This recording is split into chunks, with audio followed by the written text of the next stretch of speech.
यही था ना सीए।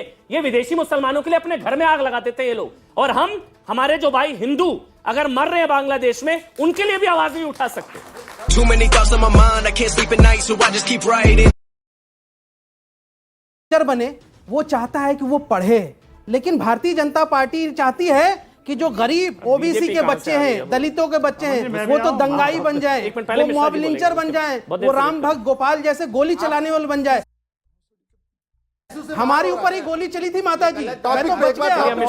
अब हम भाग रहे हैं। पहले पीके मिश्रा बोलेंगे, अब एक मिनट पहले, अब आप एक मिनट पहले पीके मिश्रा बोलेंगे, एक मिनट पहले पीके मिश्रा जी, मेरा सवाल है आपसे। जो शोएब कह रहे हैं कि घुसपैठियों का कोई धर्म नहीं होता, तो फिर एक ही धर्म के लोगों की संख्या, जनसंख्या बॉर्डर एरिया पर कैसे बढ़ रही है? बिल्कुल, मैं क्लियर बता, मेरा ये किताब मैंने लिखा था जो प्राइम मिनिस्टर को दिया है, Bangladesh migrants a threat to India. It was written by me only. I am the author, and this has gone to the Prime Minister. And ये आपको कहीं भी मिलेगा। मैं क्लियरली अमन बताना चाहता हूँ कि आप सही बता रहे थे, ये जो है ये हिंदुस्तान है, और यहाँ पे जो रहेंगे वो हिंदू होंगे। मैं हिंदू मुसलमान का कन्फ्लिक्ट नहीं बोल रहा। I am a security officer, I am not telling about Hindu और मुसलमान। दिस इज हिंदुस्तान, और हिंदू जी होंगे, मुसलमान भी होंगे, बट यहाँ हिंदू ही रहेंगे। और मैंने देखा है, मैं बांग्लादेश हर एक 3 महीने में एक बार जाता हूँ, और वो एरिया कुश्तिया, खुलना, राजशाही, सिलचर, मैं सब अपना सिलचर के अपोजिट सब जगह जाता हूँ। मैं क्लियरली बताता हूँ जो वहाँ पर कंडीशन है। बांग्लादेश में हिंदू पॉपुलेशन जो पहले 22% था, अभी कम से कम 5% तक आ चुका है, और वो 5% भी नहीं बचेंगे, क्योंकि मैक्सिमम जो है जिस तरीके से वहां पर हमारे हिंदूज के ऊपर अत्याचार हो रहा है, उसको मैंने खुद देखा है। अभी जो लास्ट उन्होंने इस्कॉन का टेम्पल उड़ा दिए थे, तोड़ दिए थे, मैंने वहां गया था देखने के लिए। बिल्कुल बहुत खतरनाक सिचुएशन है बांग्लादेश में। पाकिस्तान में तो जीरो ही हो गया, लेकिन हमको देखना पड़ेगा उनके साथ में।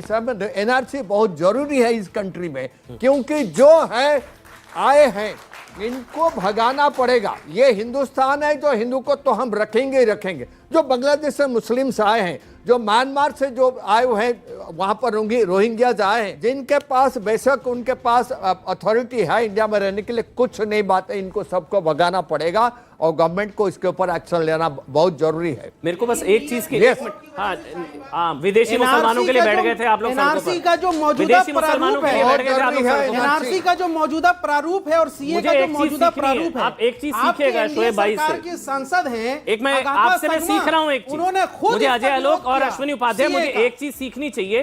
पूरी दुनिया के एक भी मुसलमान को कुछ होता है ना, तो पूरी दुनिया के मुसलमान खड़े होते हैं। यहाँ पूरी दुनिया के मुसलमान हिंदू मरते रहे, कोई दूसरे देश का हिंदू नहीं खड़ा होता, कोई नहीं खड़ा होता। मैं आपको बताऊं सर, कमलेश तिवारी से लेकर कन्हैया उदयपुर से लेकर क्या हो गया? क्या नेपाल का हिंदू खड़ा हुआ? क्या बांग्लादेश का हिंदू खड़ा हुआ? नहीं होगा। लेकिन अगर पूरी दुनिया के एक भी मुसलमान को कुछ होता है, तो पूरी दुनिया का मुसलमान खड़ा होता है। सीखना चाहिए इनसे। ये विदेशी मुसलमानों के लिए देश में आग लगा देते हैं, शाहीनबाग करते हैं, हाँ या ना? आपने विदेशी मुसलमानों के लिए उनको नागरिकता मिल जाए, सीए, उसके लिए शाहीनबाग किया। आप मीडिया कोऑर्डिनेटर थे। विदेशी मुसलमान के लिए सीए क्या है? देश के नागरिकों के लिए हमने अब आप किया। सीए क्या है? अच्छा एक मिनट नहीं शोएब, सीए क्या है? सीए क्या है? करना पड़ेगा तो करेंगे, विदेशियों के लिए, साथियों के साथ करेंगे। अच्छा एक मिनट शांत, शोएब एक मिनट अवनी जैसी, एक मिनट शोएब, सीए क्या है? गया सीए क्या है? एक मिनट शांत, आपकी तरफ से एक सवाल ले रहा हूं। शोएब बता रहे हैं सीए क्या है? सीए क्या है? भारतीयों से क्या लेना देना? सीए ये चुनौती दे रहा हूं, अगर साबित कर दे, एंकरिंग छोड़ दूंगा सर। सीए का इंडियन भारतीयों से लेना देना ही कोई नहीं है। धर्म के बुनियाद पर घुसपैठियों को नागरिकता देने का कुकर्म है। तो विदेशियों के लिए है ना वो। धर्म के बुनियाद पर भारतीयों से क्या लेना देना? नागरिकता देने का कुकर्म है, इसलिए हम घुसपैठियों के साथ। क्या बोला तूने? अच्छा सुनिए अमन, चलिए बोलिए। एक चैनल में जब जब पिछले बार सुनिए, आप किसी और चैनल पे थे, फिर भाटी हम जी लोग गए थे ना पाकिस्तानी नागरिकों के साथ प्रोग्राम करने, याद है आपको? हाँ, इसी दिल्ली में। हाँ। वो पाकिस्तानी नागरिकों पाकिस्तान के नागरिक थे ना, हिंदू थे ना, हाँ। हिंदू पाकिस्तानी नागरिक थे, हाँ। वो सब वापस चले गए पाकिस्तान, क्योंकि मोदी जी ने उनको अब तक तो अभी तो आप कह रहे थे हिंदू भगाओ। नहीं तो आप भी तो अभी नहीं तो आप साथ कह रहे थे हिंदू भगाओ। आप भी तो नहीं साथ हैं। आप खुश हैं अब? 418 हिंदू परिवार जो पाकिस्तान से आए वो वापस चले गए। आप खुश हैं? क्योंकि आपने उनके लिए कुछ नहीं किया। तो फिर आप खुश हैं अब? क्योंकि उनको नागरिकता देने के लिए ऑलरेडी कानून एग्जिस्टिंग है, तो मिलना चाहिए। 1952 सिटीजनशिप एक्ट में ऑलरेडी है, सीए की जरूरत नहीं थी, लेकिन अभी तक उसके बावजूद भी आपने नहीं दिया। मैं बस एक चीज कह रहा हूं, कट ऑफ क्यों? आइए ना इसी पे टेक्निकल पे। आपके साथ हूं। नहीं इसी पे आइए, बस सीखना चाह रहा था शोएब, मुझे अच्छा लगता है शोएब जब आप विदेशी मुसलमानों के लिए अपने देश में आग लगा देते हैं। कोई विदेशी मुसलमानों विदेशी मुसलमानों को नागरिकता मिले, वही था सीए। आप विदेशी राजकुमार भाटी जी बताइए अगर मैं गलत कह रहा हूं। सीए था, एक मिनट शांत रहिए अब आप, एक मिनट शांत रहिए अब आप। नहीं भाटी जी एक सीधा सा सवाल है, अगर मैं झूठ बोल रहा हूं। सीए ये था कि हिंदू सिख जो रिलीजियस जिनका परसिक्यूशन हुआ है उसमें मुसलमान नहीं थे, ठीक है, यही था। और ये लोग शाहीनबाग में बैठे थे कि मुसलमानों को भी नागरिकता दो, यही था ना सीए।